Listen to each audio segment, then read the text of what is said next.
So இந்த soap oil அப்படின்றது ரொம்ப இன்னைக்கு ரொம்ப காமனாக எல்லாரும் யூஸ் பண்ணுற ஒரு பொருளாக இருக்கும்.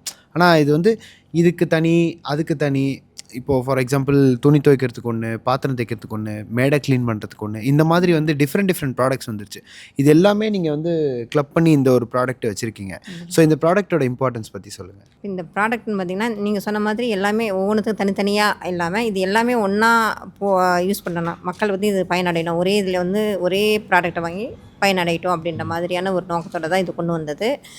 அதில் இதோட ஸ்பெஷல் என்னன்னு பார்த்தீங்கன்னா, நிறைய சோப் ஆயில் இந்த மார்க்கெட்டில் வந்திருக்கு. பட் நம்ம கம்பெனி இது விஎஸ்எஸ் என்டர்பிரைசஸ் எங்கள் கம்பெனி. என் பேர் கீதா. என்ன இதோட ஸ்பெஷல்னு பார்த்தீங்கன்னா, பூஜை பாத்திரம் விளக்குறது பார்த்தீங்களா, அந்த பிரேஸ் அண்டு காப்பர் கிளீனர் அதுவும் இன்க்ளூட் அது இருக்குது. அதில் வந்து இது இருக்கிறதுனால எல்லாருக்குமே வந்து இது நல்லா பெஸ்ட்டு ரிசல்ட் கொடுத்துருக்காங்க. ஃபீட்பேக் வந்து நிறைய பேர் எஸ்ஹெச்சியில் தான் நான் நிறைய மார்க்கெட்டிங் பண்ணிகிட்ருக்கேன். எஸ்ஹெச்சியில் நல்ல ஒரு ஃபீட்பேக் கொடுத்துருக்காங்க. சூப்பராக இருக்குது. ஓகே.